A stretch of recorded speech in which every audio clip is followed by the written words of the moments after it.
বিশ্বের অন্যতম ক্ষমতাধর দেশ যুক্তরাষ্ট্র, কিন্তু প্রকৃতির রুদ্ররোষের কাছে যেন একেবারেই অসহায় এই পরাশক্তি।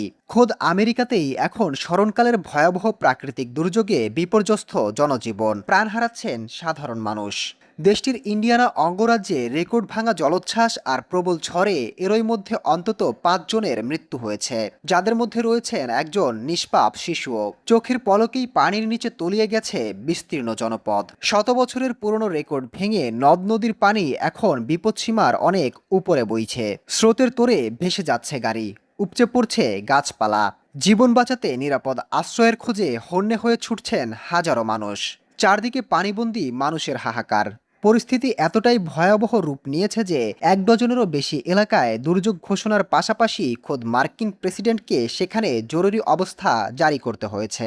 গত ৩ দশকের মধ্যে এমন প্রলয়ঙ্কারী রূপ আগে কখনো দেখেনি সেখানকার মানুষ। ফায়ার সার্ভিস ও ন্যাশনাল গার্ডের সদস্যরা নৌকায় করে আটকে পড়াদের উদ্ধারে প্রাণপণ চেষ্টা চালাচ্ছেন। শুধু ইন্ডিয়ানাই নয়, পার্শ্ববর্তী অঞ্চল জুড়ে লণ্ডভণ্ড হয়ে গেছে যোগাযোগ ব্যবস্থা, উপড়ে গেছে বিদ্যুতের খুঁটি। ফলে গহীন অন্ধকারে এক চরম অনিশ্চিত আর বিভীষিকাময় সময় পার করছেন লাখো বাসিন্দা। Desk report, global math.